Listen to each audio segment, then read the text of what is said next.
Olá, boa tarde. Bom início de semana para você. O NT Sul começa agora com os principais destaques deste primeiro dia de agosto.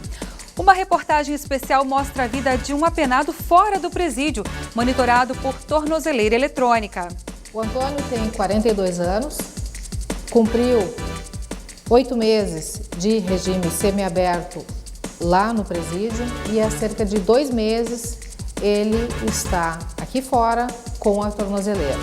E a rotina dele, a vida dele com essa tornozeleira é o que nós vamos tentar descobrir agora através das palavras dele. Equipe do SAMU, além de salvar vidas, promove curso de capacitação gratuita. As equipes do SAMU fazem em média 150 atendimentos por dia. Desses, pelo menos 3 são ocorrências de paradas cardiorrespiratórias. A rapidez no primeiro atendimento desse tipo de ocorrência pode ser a diferença entre a vida e a morte. E depois de 6 meses do temporal que arrasou Porto Alegre, fomos nos pontos mais afetados. Aqui no Marinha do Brasil, a gente está praticamente no meio da faixa de 4,5 km, começando no Guaíba, em direção à cidade, que causou estragos em Porto Alegre em 29 de janeiro. Este fenômeno, que podia até ser raro aqui para a capital, é mais comum do que a gente pensa.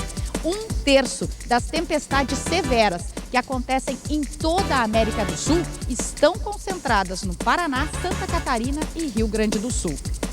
E você vai ver como anda o restauro de um dos mais importantes monumentos de Cachoeira do Sul, o Chateau d'Eau.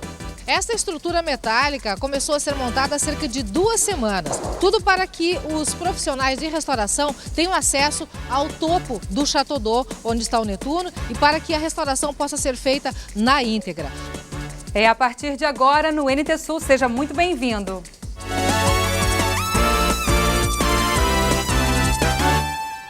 Neste fim de semana, em Cachoeira do Sul, um índio morreu atropelado na BR-290. Lucas Fernandes, de 35 anos, foi atingido por um caminhão no Irapuá, interior do município, ao atravessar a rodovia. Ele foi socorrido pelo SAMU, mas por conta de politraumatismos, não resistiu aos ferimentos. O índio foi sepultado hoje de manhã em Viamão, na Grande Porto Alegre. O Serviço de Atendimento Móvel de Urgência, o SAMU, além de salvar vidas diariamente, tem uma atividade que muitos desconhecem. Nas últimas sextas-feiras de cada mês, o serviço oferece cursos de capacitação que incluem cuidados em saúde, atitudes de prevenção a acidentes e técnicas de reanimação cardiorrespiratória. Renata trabalha em uma escola de educação infantil. O curso de capacitação do SAMU vai ser importante para auxiliar em situações de emergências que acontecem principalmente com as crianças. E a gente tem a questão de alergias, problemas respiratórios, as febres, então com certeza tudo vai ser muito bem aproveitado. As equipes do SAMU fazem em média 150 atendimentos por dia. Desses, pelo menos 3 são ocorrências de paradas cardiorrespiratórias. A rapidez no primeiro atendimento desse tipo de ocorrência pode ser a diferença entre a vida e a morte. A parada é considerada um caso clínico e pode sim receber o primeiro atendimento de um leigo que tenha sido treinado antes mesmo da chegada do SAMU. Nas situações clínicas, tem muitas coisas que a gente pode fazer, pequenas ações que podem ajudar, sim, o paciente a correr menos risco de morte, a ter chance de sobreviver e ficar com menos sequelas. O curso de capacitação do SAMU Cidadão acontece na última sexta-feira de cada mês. A próxima edição será no dia 26 de agosto. Inscrições podem ser feitas pelo e-mail ou pelo telefone 3289-2539. O curso é gratuito e aberto a toda a população. Vamos ao nosso momento de nutrição. Afinal, segunda-feira é o dia oficial de começar a dieta. Denise Caspani fala hoje como evitar a anemia. Muita gente tem e não sabe. Veja só.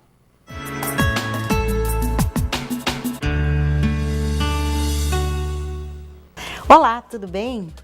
Você sabia que no Brasil, aliás, no mundo inteiro, muitas pessoas sofrem de anemia por deficiência de ferro? Pois é, no Brasil, mais de 1/3 da população tem essa deficiência. E é uma situação paradoxal, né? Porque, afinal de contas, a gente sabe que 50% da população está acima do peso. E as pessoas pensam assim, se tá gordinho, tá bem, né? Bom, hoje em dia já se sabe que não. Mas é curioso que as pessoas, mesmo estando acima do peso, não necessariamente todas obesas e com sobrepeso têm anemia. Mas fazendo um comparativo que 50% da população brasileira está acima do peso, mas um outro dado diz que mais de 1/3 dessa mesma população tem deficiência por ferro. Então, como é que a gente pode prevenir a anemia por deficiência de ferro, que pode parecer uma coisa simples? Eu ouço as pessoas dizendo, não, eu não tenho nada, eu sou saudável, eu só tenho um pouquinho de anemia. Gente, a anemia é uma doença que vai trazer prejuízos muito sérios, pode trazer problemas no aspecto cognitivo, do aprendizado, da disposição física, também pode trazer perda de apetite, consequentemente perda de peso e outras doenças associadas que podem aparecer, podendo até levar à morte se for um estágio muito sério, muito avançado e sem tratamento. Bem, então, o que nós precisamos lembrar é que essa deficiência, na maior parte das vezes, é apenas uma deficiência pela alimentação errada. Pode aparecer anemia por consequência de outras situações, outras doenças, mas na maioria das vezes é uma alimentação deficiente no mineral ferro e, além de tudo, o uso abusivo de substâncias que podem comprometer a absorção do ferro pelo nosso organismo, porque essa capacidade é limitada e se a gente não auxilia, não vai acontecer. Portanto, previne-se a anemia com alimentos ricos no mineral ferro, principalmente ferro de origem animal, e aí eu cito as carnes vermelhas e as vísceras, que são muito ricas nesse mineral. Essas duas fontes, elas têm um ferro de fácil absorção pelo nosso organismo. Além disso, a gema do ovo, o feijão e outras leguminosas, os vegetais verdes, as hortaliças verdes escuras como brócolis, espinafre, couve e a beterraba, que todo mundo sabe que também contém ferro, também auxilia, mas é um ferro de um pouquinho menos absorção do que o ferro das carnes vermelhas e vísceras. Esse ferro vegetal, de preferência, ele deve ser consumido com a assistência de um alimento rico em vitamina C, porque a vitamina C vai aumentar a absorção do ferro e assim nós poderemos prevenir. Também na questão do tratamento para quem já tem a anemia por deficiência de ferro, que se chama anemia ferropriva. Então aí sim, no tratamento o médico vai avaliar o suplemento, a dosagem de suplementos, geralmente tem que se usar o suplemento de ferro por um período que muitas vezes é na base de 6 meses, para ser um tratamento eficaz e que não deixe sequelas. Então, não esqueça, nós estamos numa época do ano que nós temos abundância aqui no sul de laranja, bergamota, que são excelentes fontes de vitamina C. Combinando com o feijão, olha aí a feijoada, né? O feijão com a laranja e a couve. É uma família bem estruturada e que vai dar um aporte muito bom de minerais, do ferro e da vitamina C, que é um conjunto importante, ok? Então essa fica a minha dica de hoje. Uma boa tarde para vocês e até a próxima semana.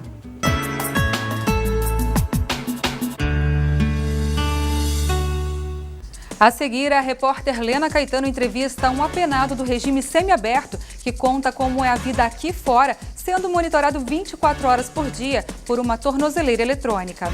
Como é que foi a tua experiência lá no presídio, nesse tempo de semiaberto, comparado com a tua vida agora?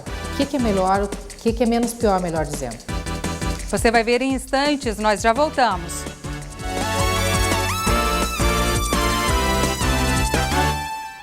Há 6 meses, Porto Alegre viveu uma madrugada de chuva e ventos entre 120 e 150 km por hora. A cidade demorou meses para recolher 11 toneladas de entulhos gerados pela destruição.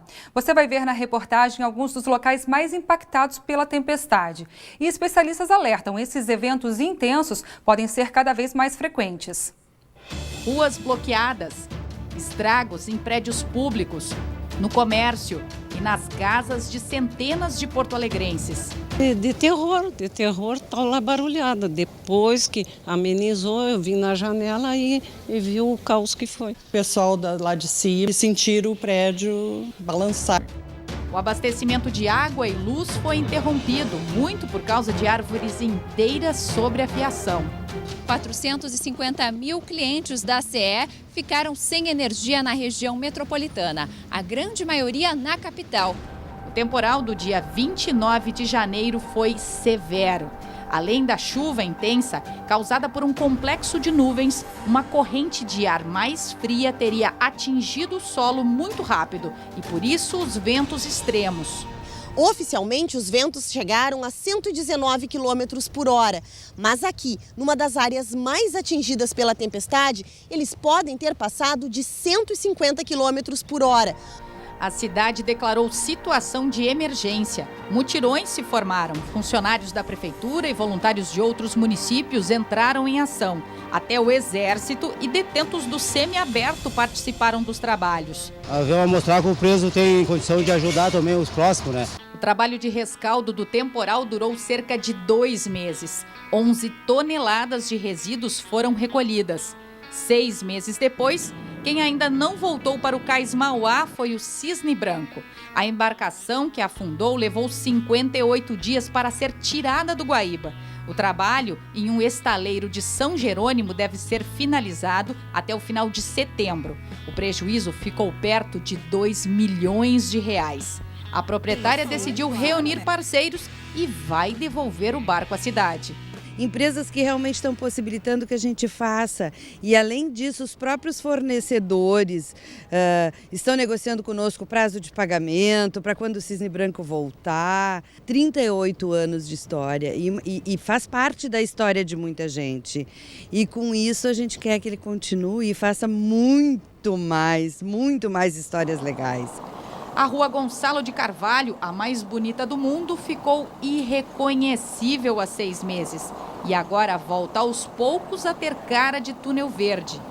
O ginásio Tesourinha já teve o telhado recuperado, assim como a Praça Garibaldi. As marcas do temporal ficam até camufladas no Parque Marinha do Brasil, um dos mais afetados. Assim como no Parque Farroupilha, a Redenção, que parecia uma floresta de árvores caídas. A prefeitura iniciou o replantio nos parques. 600 mudas das 3.000 árvores perdidas já foram replantadas.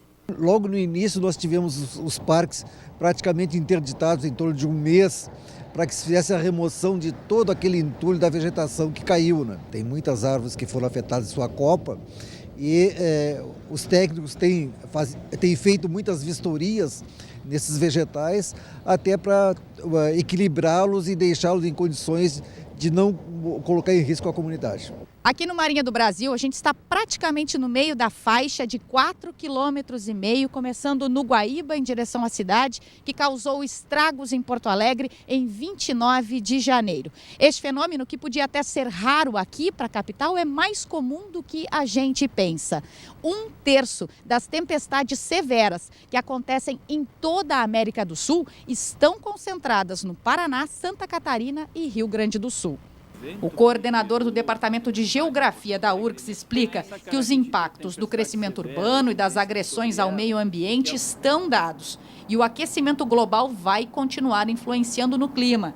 Assim, eventos climáticos mais intensos podem acontecer com mais frequência. O ar frio sai de dentro da nuvem e vem rapidamente até a superfície. Em outros casos, esse tipo de nuvem pode gerar tornados, como os das Missões, por exemplo, recentemente, ou como o do Uruguai, recentemente.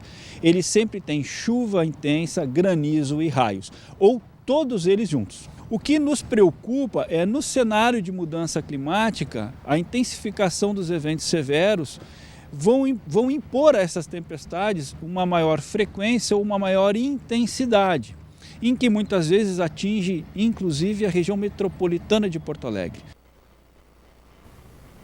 E seguimos falando de meio ambiente, de natureza. O biólogo Milton Martins nos ensina um pouco mais sobre o meio em que vivemos. Confira.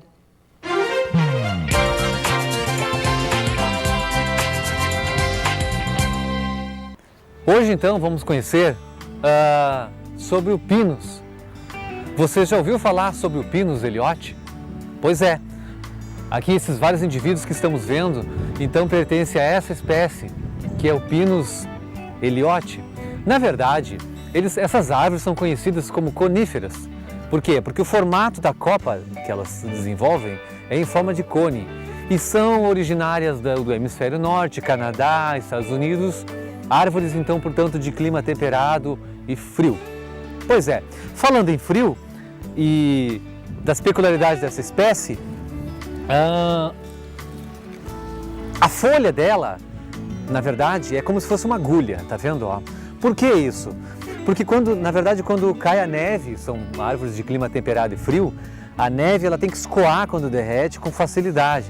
Então esse vegetal, ao longo de milhares de anos, adaptou-se a desenvolver-se em ambientes frios. Então por isso que as folhas são chamadas aculiformes, né? Como se fossem agulhas. Tanto é, se tu bater na cabeça, dói, né? Porque tem uma parte rígida na ponta. O curioso dessa espécie, por exemplo, assim como qualquer outra árvore, é que ela tem as pinhas. Essa aqui que está na minha mão, essas duas pequenininhas aqui, são pinhas femininas, estruturas femininas, porque os pinheiros eles não dão flores, né, e não dão frutos. Eles dão os estróbilos, que é a pinha, é o termo técnico para a flor lá do pinheiro, nesse caso aqui do pinus. Então, eu tenho aqui na ponta desse ramo, de qualquer um ramo da árvore, as pinhas masculinas, que são bem pequenininhas, né? Que vão largar então o seu grão de pólen, que ele vem pelo ar, né?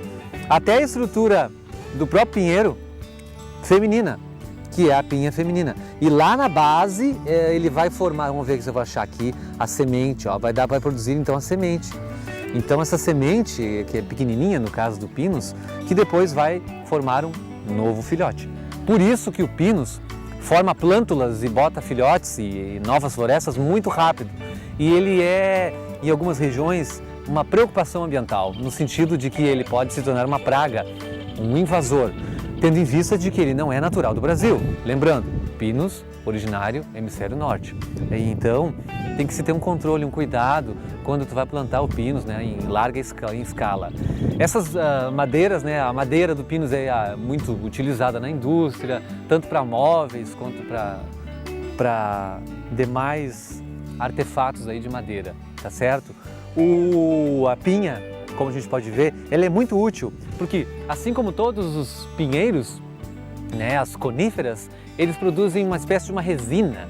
Então isso também fica impregnado na pinha. Por isso que é um excelente, digamos, combustível para dar início aí no fogo da lareira lá em casa, né? Até mesmo o fogo do churrasco. Porque isso aqui é impregnado de óleo e vai queimar com muita facilidade, tá? Essa é uma curiosidade aí sobre o Pinus ellioti para nós hoje conhecermos aqui no quadro ambiental. Lembrando que ele tem o tronco todo gretado, ó, dando essa peculiaridade, e as cascas do pinus também são usadas no paisagismo, né? É um excelente substrato utilizado aí sobre vasos, sobre canteiros. Então o uso comercial da casca do pinus hoje nas floriculturas é muito interessante ainda, sob o ponto de vista aí da exploração, né, desse vegetal. Além do efeito plástico que ele tem, ele é muito usado para delimitar propriedades, né, na entrada da propriedade, então em ambos os lados do canteiro eu utilizo dele. Aqui nesse lugar onde nós estamos, a gente pode ver que eles alinhados, eles ficam e dão um efeito plástico muito interessante, tá ok? Então hoje conhecemos aí mais um exemplar que está aí entre nós, Pinus ellioti, tá ok? Era isso, pessoal, e até a próxima.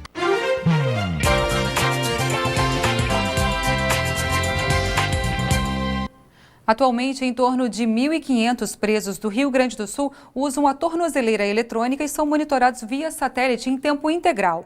Desses 1.500, 28 são aqui de Cachoeira do Sul. Um deles, que vamos chamar de Antônio, aceitou contar um pouco da sua rotina fora do presídio. A reportagem é de Lena Caetano. O Antônio tem 42 anos, cumpriu 8 meses de regime semiaberto lá no presídio e há cerca de 2 meses ele está aqui fora com a tornozeleira. E a rotina dele, a vida dele com essa tornozeleira é o que nós vamos tentar descobrir agora através das palavras dele. Antônio, primeiramente, como é que foi a tua experiência lá no presídio, nesse tempo de semiaberto, comparado com a tua vida agora? O que é melhor, o que é menos pior, melhor dizendo? Agora em casa, agora tu pode fazer... Pode vir um amigo te visitar, alguma coisa assim, tudo mudou radicalmente, assim, não tem como tu comparar a vida tu ir pro albergue e a tornozeleira. A tornozeleira é um benefício para os dois lados, tanto para o sistema quanto para quem está usando a tornozeleira. Tu que solicitou a tornozeleira? Foi. Normalmente tu solicita. Aí conforme o tempo vai por antiguidade. Os que estão mais lá no albergue vão recebendo assim por antiguidade. Então aí tu coloca a tornozeleira. Conforme a tua situação também, tu tem prioridade. Quem está no regime aberto ou no semiaberto ou já vai para o aberto. Então mais eu acho que é por antiguidade, pelo tempo que tu tá lá, tem direito. E não cometer nenhuma infração dentro desse... Falando em infração, quando foi colocada a tornozeleira, antes de tu vir aqui para fora, que recomendações tu recebeu? Que orientações foram passadas para ti? Isso. Não, é cuidar a manutenção da tornozeleira, fazer os carregamentos corretos, que é carregar 3 vezes ao dia. Não sair do perímetro estipulado. Qual é o teu perímetro? Meu perímetro, como eu sou autônomo, eu trabalho na rua, aí eu uso o perímetro urbano. Então, das 7 da manhã até as 19 horas, eu posso transitar no perímetro urbano. E após esse horário, aí eu retorno como se estivesse indo para o albergue, só que eu retorno para casa. E nos feriados e finais de semana, também como no albergue eu não posso ficar na rua, tenho que ficar em casa, mas aí eu fico num perímetro um pouco maior. Que daí eu fico na minha residência, mas com um perímetro maior de 150 metros em volta. Tu me disseste que tu tem um extremo cuidado com ela, até na hora de tomar banho. Como é que funciona isso? Tem que proteger? Como é que funciona? Na verdade, ela tem uma certa resistência, assim, para te tomar o banho. Tu pode tomar... Quando ela é nova, ela tem até tu pode entrar na água, que ela tem uma tolerância. Mas tu não faz isso? Mas eu já, até na hora de tomar o banho, eu cuido bem dela, a proteção no plástico, para quanto mais precaução tiver, melhor, né? E o que acontece quando falta a luz? Coisa que aqui em Cachoeira não é muito difícil de acontecer. Como é que tu faz? Não ficar sem cargo, até o telefone mesmo, que não tem telefone fixo, é só o celular. Eu entro em contato antes, já aconteceu comigo, faltar a luz, ficou 1 hora, e a SSU não deu o retorno de quando que voltaria. Eu entrei em contato com o monitoramento, lá eles sabem a carga que tem a tornozeleira, eles me informaram que aguentaria tranquilo até outro dia. Então, assim, sempre procurar tu andar na frente, assim, se vai ter algum problema, tu ligar para eles para ver a orientação que eles vão te passar, para não acarretar nenhum problema, tu perder esse benefício, né? Eu vejo assim que tu é bem consciente da tua condição, tanto é que tu está conversando com a gente aqui, te expondo um tanto, ainda que a gente não te identifique, mas contando a tua história. Para ti, como é que é? Qual é a sensação? Tu que já teve a tua vida de liberdade, teve que conviver no semiaberto, lá no presídio, já conheceu a realidade de lá, agora está aqui com a liberdade vigiada, ainda que tu encare como um benefício, como é que tu sente todas essas facetas da tua vida, toda essa trajetória da tua vida? A conclusão é que o crime não compensa. É meio clichê, mas é isso. É bem isso aí mesmo. Que não... Para quem assim cometeu um erro, não tem intenção de praticar de novo, é uma lição de vida assim...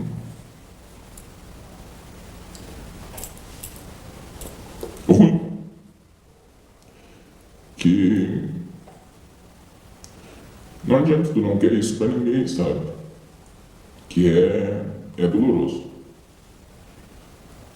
Ninguém acha assim que, mesmo eu que não cheguei a ser preso assim no sistema fechado, o albergue é uma prisão, porque assim, tu pode estar na rua sem nada para comer, sem nada para... Mas tu tá na rua, tu sabe, eu posso ir lá, eu posso ir aqui.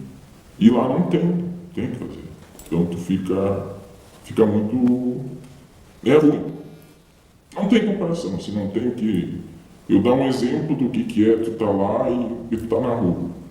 Porque não tem que tu comparar uma coisa com a outra. Não adianta. Senão... Liberdade é joia.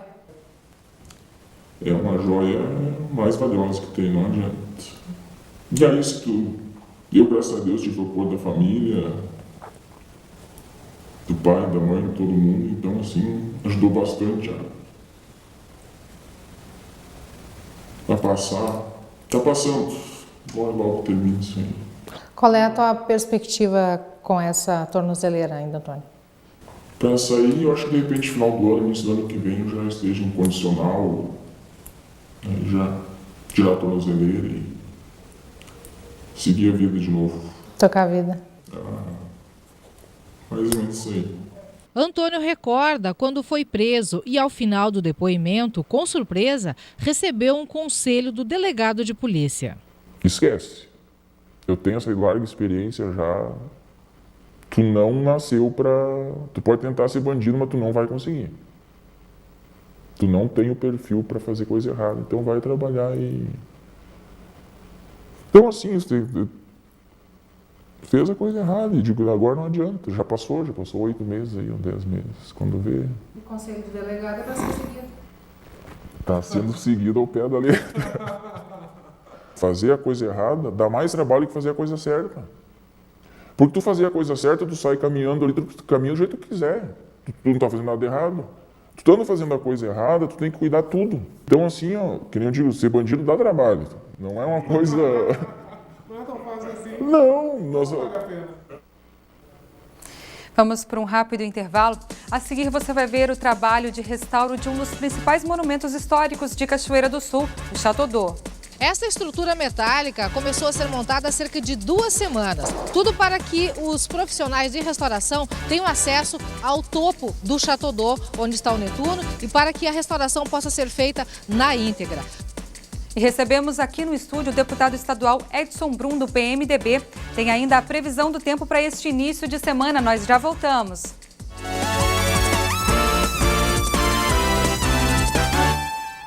O trabalho de restauração do Chateau d'Eau está chegando ao topo do monumento. Lena Caetano foi conferir de perto, veja só.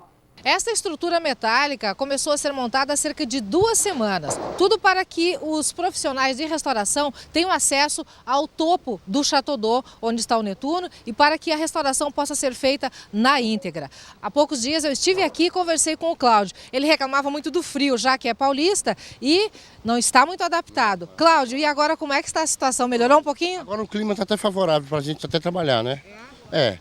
Porque, como eu te falei anteriormente, de manhã é muito complicado, né? Só que agora o clima está favorecendo a gente no trabalho aí e está dentro do cronograma. Então, a partir de hoje vai ser feito todo o processo de lavagem, entendeu? Para depois fazer toda a remoção dos limos lá em cima. Depois da lavagem concluída, a gente vem com o processo químico, se o tempo estiver favorável, tiver calor. Porque o produto é 100% adequado para o calor, entendeu? A partir disso, a gente vai descendo do Netuno até a parte superior do hall, fazendo toda a limpeza, e o segundo passo é a decapagem da pintura. Após essa decapagem da pintura, o próximo processo é o que? É uma base inicial para a pintura final? Isso, depois de concluído toda a limpeza, toda a decapagem, 100%, entendeu? Como eu posso te dizer, com o ok dos nossos superiores, está autorizado vir com essa base cal, a gente vai entrar no processo da base cal, entendeu? Aí daí por diante vai ser processo de base cal, para depois vir com o processo da pintura. Cláudia, é importante salientar que todo esse trabalho de vocês, ele só flui dependendo do bom tempo, né? Dependendo do bom tempo, porque, como eu já te falei anteriormente, no frio o produto não tem uma reação 100%, entendeu? E o serviço feito, como eu posso dizer, na parte de manhã, é praticamente 30%, entendeu? Como se fosse no calor, né? Então não é um serviço 100% garantido, perfeito, como se fosse o calor, entendeu? E vocês têm que ter esse cuidado, né? E tem que ter todo um cuidado, todo um processo, entendeu? Porque a gente já pega, tem que fazer 100% todo o processo, porque não adianta, senão você vai fazer o mesmo processo 2, 3 vezes ou mais, entendeu? E não é o adequado. Uma coisa que a gente observa, Cláudia, aqui na volta, no entorno do Chateau d'Eau, a configuração original, aos poucos, é restabelecida, né? Restabelecida, então, é que nem eu te falei anteriormente, todo o processo foi estudado e vai ser todo o processo da originalidade do Chateau d'Eau. Esses florais, entendeu? Foram removidos, estamos esperando também o aguarde da corção para ser removido toda essa parte do entulho de pedra, entendeu? Que isso aí eles pediram para eles removerem, entendeu? Esse entulho de pedra era dos canteiros? Isso era dos canteiros, que não eram originais, como você anteriormente pôde perceber. Né? E outra coisa, Cláudio, as ninfas serão a parte final desse trabalho? Possivelmente serão a parte final, porque é todo um cuidado mais delicado, entendeu? É um cuidado todo delicado, um especialista vai vir trabalhar somente nas ninfas. Uma já foi trabalhada, né? Uma foi trabalhada, mas não é 100% trabalhada, finalizada.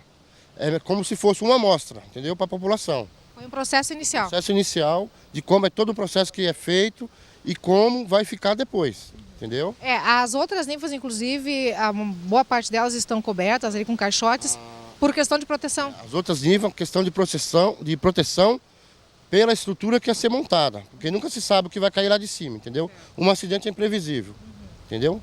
Então foi todo feito um isolamento adequado para isso. Cláudio, quantas pessoas estão envolvidas nesse trabalho agora? Hoje a gente toma em 5. Mas a semana passada nós estávamos em 10 pessoas. À medida que o trabalho avança, conforme a necessidade... A necessidade, entendeu? Porque também não é qualquer tipo de funcionário que você pode colocar para fazer determinado serviço, entendeu? Tem que ser a pessoa adequada, entendeu? Para você não perder tempo naquilo.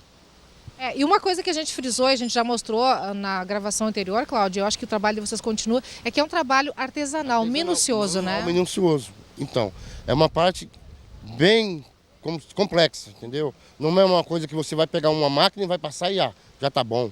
É um negócio, bem minucioso, bem delicadamente, entendeu? E pode-se dizer, Cláudio, que apesar do mau tempo, apesar do frio, dessas dificuldades com os produtos químicos, a obra está dentro do cronograma? Está no cronograma, porque a gente chegou na cidade no dia 11 de maio. Então, nós estamos praticamente em agosto. E, então, até agora não tivemos reclamação nenhuma. E a obra está no cronograma certo do que é esperado. Até o final do ano, então? Até o final do ano a gente acredita que 80% esteja concluído, porque é toda uma etapa, entendeu? Você faz uma etapa, passa para outra etapa, não é concluído 100% tudo de uma vez, entendeu? Mas aos poucos você chega lá, né, Cláudio? Você chega lá e como você pode perceber, está dentro do cronograma. Cláudio, obrigado pela tua participação mais uma vez conosco, tá bom? Disponha. Tá bom, bom trabalho.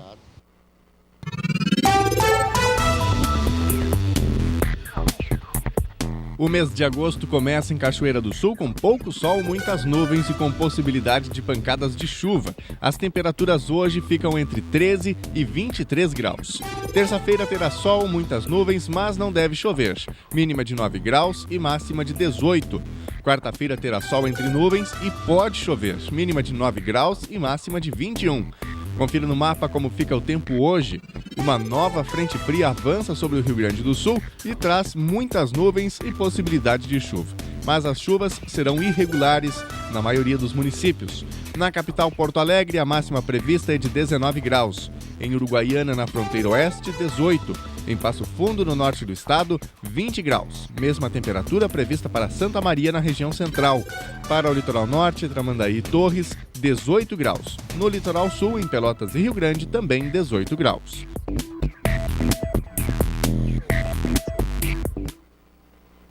Em nossa entrevista do dia, recebemos o ex-presidente da Assembleia Legislativa Gaúcha, o deputado estadual Edson Brum, do PMDB. Ele esteve em Cachoeira do Sul por conta de articulações eleitorais, mas tratamos do momento vivido pelo Rio Grande do Sul, como parcelamento de salários e mobilizações de servidores, especialmente da segurança pública. Daniel Nunes, é com você, boa tarde. Oi, Darcy, boa tarde a todos. A gente recebe agora aqui no estúdio do NT Sul o deputado Edson Brum, PMDB, foi presidente da Assembleia Legislativa do Estado Gaúcho no ano passado. Deputado, obrigado pela presença com a gente. Boa tarde, Daniel, boa tarde, teus telespectadores. Satisfação poder estar pessoalmente aqui no estúdio. A gente é que agradece. Deputado, como estão as andanças hoje em Cachoeira do Sul, né, mas especialmente nesse período pré-campanha eleitoral? Olha, eu sempre andei muito, né? Eu visito normalmente 140 municípios por ano, em torno de 100 mil quilômetros.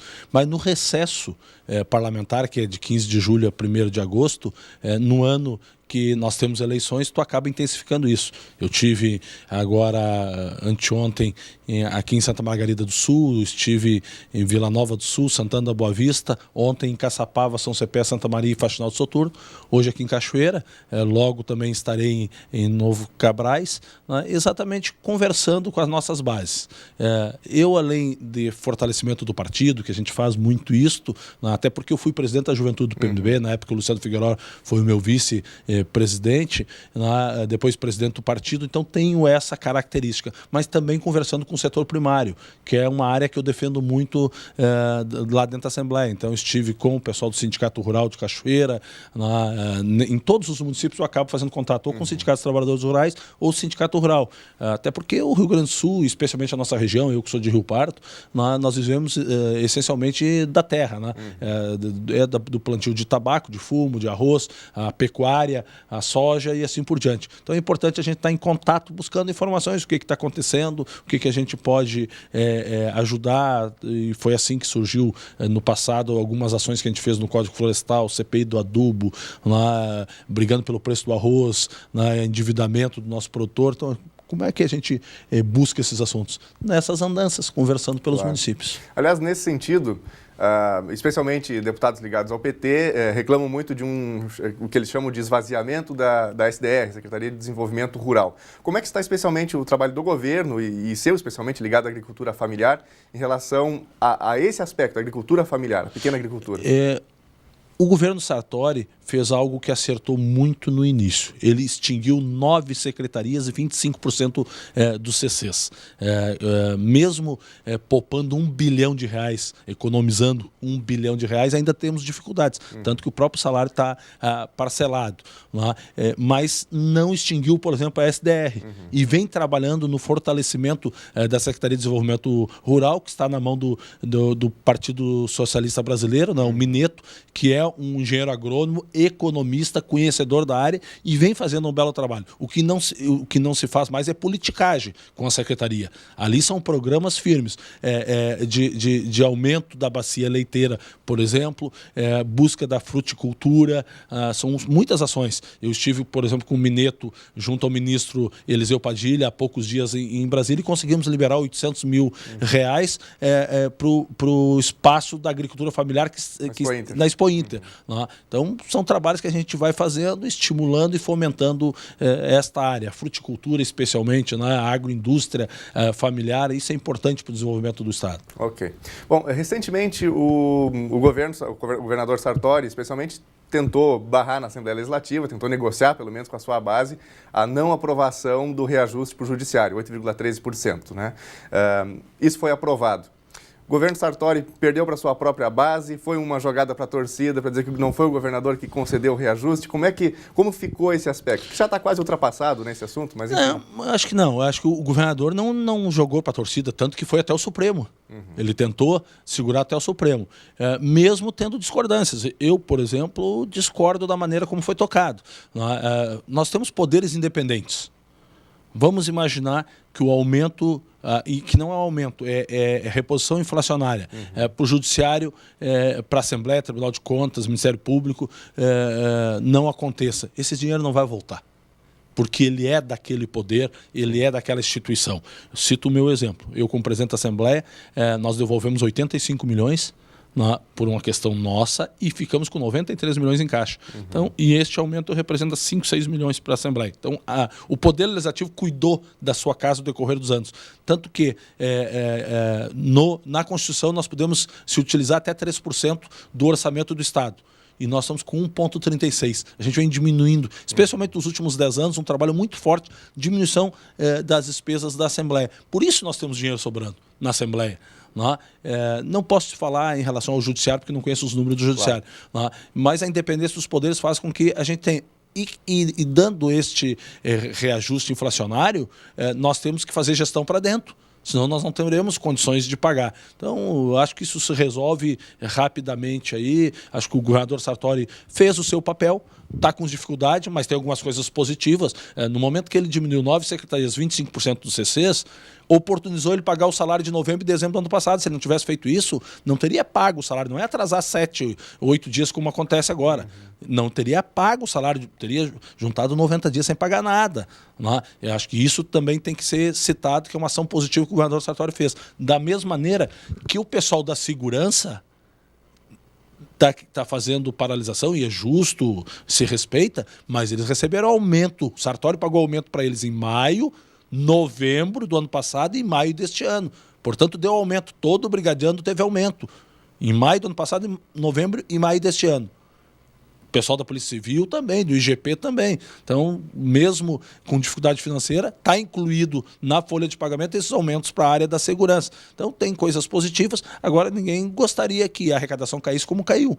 O ano passado, Daniel, só para você ter uma ideia, a previsão orçamentária era arrecadar 30 bilhões de reais com o ICMS e se arrecadou 27,2 bi. Então, não se arrecadou aquilo que estava previsto, porque com a crise ética instaurada no país, com essa roubalheira lá, que se criou uma crise ética, moral, criou uma crise política e financeira, parou o governo federal, parou tudo no país. A economia começou a retroceder, andar para trás. E com isso a arrecadação dos estados e dos municípios também. Não é de graça que o atual prefeito de Cachoeira não quer concorrer à reeleição. Porque está muito difícil. Então tem que desperdiçar menos, tem que não deixar roubar, tem que cuidar, fazer gestão. Isso todos os prefeitos e os governos estaduais também. Isso é uma circunstância da economia. Sobre segurança pública, a pressão talvez aumente um pouco mais na semana que vem, em função de... o Serviço de Segurança do Estado já teria anunciado que no dia 4 farão uma paralisação em função do parcelamento dos salários. A segurança no Estado passa por momentos complicados, né? A dificuldade do Estado de chamar o pessoal que passou pelo concurso, né? Em função da questão dos pagamentos, de ter disponibilidade orçamentária. Como é que fica isso? O Estado ter que lidar com a pressão da greve ao passo que tem a dificuldade da segurança pública, da segurança propriamente dita? Olha, é muito complicado para quem está administrando o Estado. Viu? O governador Sartori é um cara bem intencionado, um cara sério, trabalhador e busca alternativas. Agora tem que enfrentar esses problemas, eu acho que ele está enfrentando bem. Como eu te disse antes, tu não pode, daqui a pouquinho, aumentar a folha de pagamento sem ter recurso para pagar. Então hoje tu chamar, é uma barbada, se quiser chamar 2, 3, 4 mil brigadianos, tu faz concurso e vem. Tem muita gente desempregada querendo participar de um concurso desse. Agora, contratar e não ter para pagar, isso é que nem uma loja, um comércio, tem dificuldade de pagar a sua folha no final do mês, aluguel, tudo, e é o caso do estado do Rio Grande do Sul, e ainda tu contratar mais gente, e aí vai piorar a situação. Então não adianta tu contratar se não tem para pagar. Tanto que os contratados que ele assumiu já está com dificuldade de pagar. E ainda mais com o aumento que foi concedido, e o Sartori pagou o aumento, e repito, o pessoal da segurança, a brigada, a polícia civil, esse pessoal recebeu aumento em maio do ano passado, novembro do ano passado e maio deste ano. Então, esta área da segurança é o único setor que recebeu aumento no executivo. Mas mesmo assim o Estado com a arrecadação caindo, e a gente espera, acho que o governo federal está mexendo nisso, já tem sinais da equipe econômica do país que fazem com que a economia até o final do ano se reestabeleça e em 2017 cresça de novo. Com isso nós teremos condições de ter mais recursos. E queria registrar, tudo que se arrecada no Rio Grande do Sul hoje, 75% é para pagar a folha de ativos e inativos. Como é que o senhor vê essa questão? Existe uma possibilidade de, daqui a pouco, se rever esses planos? Porque corre-se o risco do Estado se inviabilizar a partir disso, já está praticamente inviabilizado a partir de um processo histórico, né? O Estado está inviabilizado se nós levarmos em conta da onde está vindo o dinheiro para pagar a folha. Caixa único, depósitos judiciais, que não é dinheiro do Estado, mas que foi para pagar salário dos servidores. A IEDA vendeu 41%, 42% do Banrisul não tem mais o que vender que dê consistência financeira para segurar a folha. O que tem que fazer é diminuir a folha ou aumentar a arrecadação. Só tem uma maneira de aumentar a arrecadação, é a economia crescendo de novo. Porque aumentar a carga tributária, eu nunca vou ter aumento de impostos. É complicado a gente pagar mais imposto, apesar que o Estado tem que fazer um esforço também na sonegação, que há muito. Claro. E se a gente andar por aí, nós não temos a mania, por exemplo, de pedir nota fiscal. Isso é uma coisa da cidadania que nós teríamos que ter, porque quando tu não pega a nota fiscal, o cara não te dá o desconto, então ele fica com aquela diferença do imposto que não paga para o Estado. E aí falta para pagar o brigadiano, o professor, para fazer segurança, saúde, e assim por diante. Agora temos que enfrentar. Tem que aumentar a arrecadação do Estado. Esse é o ideal para a gente equilibrar essa questão da folha e diminuir despesas. Aquela torneira vazando. Então tem alguns setores do governo que historicamente há 40 anos dão prejuízo. E também tem alguns setores do governo, isso tem que ser resolvido, e tem alguns setores do governo que não tem necessidade do governo. A necessidade do governo tem uma gráfica, que é o caso da Corag, que dá um prejuízo de 60 milhões por ano. Sendo que já tem diário eletrônico. Enfim. Tem diário eletrônico. A edição, o número de exemplares do Diário Oficial do Estado do Rio Grande do Sul, que é o que justifica a Corag, é 800 jornais por dia. Isso, os nossos jornais aqui da região, pode ser do município pequenininho, tem 800. Então não justifica mais isso. Então essas coisas têm que ser modernizadas. Essa quantidade de fundações, uma sobrepondo a outra, também dificulta. Então tem que melhorar a gestão do Estado. Perfeito. Deputado Edson Brum, uma última pergunta, mais especificamente sobre o período eleitoral. Sua expectativa para as eleições deste ano e o papel do PMDB. O senhor acredita que o PMDB vai ampliar a sua atuação na região, em número de prefeitos, em número de vereadores? Qual que é a sua expectativa? Tenho convicção que aumentamos. O trabalho que o PMDB fez nos últimos 4 anos de fortalecimento das suas bases, se nós olharmos, vou dar um exemplo, Cachoeira do Sul. 28 candidatos pré-candidatos a vereador em Cachoeira do Sul. Isso é trabalho que é algo que foi plantado. Na maioria dos municípios, na maioria dos partidos, nós estamos com os partidos têm dificuldade em ter candidatos a vereadores e a prefeitos e vice. O PMDB não tem. Por quê? A Fundação Ulisses Guimarães, que é uma fundação do partido que trabalha a qualificação da militância, do filiado, dos pré-candidatos, funcionou muito nisso. Então nós temos uma expectativa de fazer entre 130 e 140 prefeitos no Rio Grande do Sul, fazer mais de 1.000 vereadores do partido no Estado, e além de participar de várias composições com outros partidos, composições diferentes, que é uma coisa que a democracia permite hoje. Tu vai a Faxinal do Soturno, nós estamos com o PP. Tu vai a Caçapava, o PT e o PSOL conosco. Então tem aqui, em Cachoeira mesmo, com o PRB. Tu vai a Rio Pardo, PP, PSDB, PDT com o PMDB. Então isso é algo que a democracia permite e acaba as lideranças municipais se aglutinando em frentes, claro, em forças. E o PMDB também trabalha muito bem isso. O PMDB do Rio Grande do Sul tem uma diferenciação em relação ao PMDB nacional, porque eu, por exemplo, tenho vergonha de ter no meu partido o Eduardo Cunha, o Calheiros, o Jucá e o Sarney, por exemplo. E fiz essa manifestação olhando para eles lá na Convenção Nacional do PMDB em março. Porque não adianta eu criticar os ladrões do PT. Tem os últimos 3 tesoureiros do PT estão presos, do PT nacional. Eu criticar eles sem primeiro querer criticar os meus. Eu tenho que dar exemplo dentro de casa.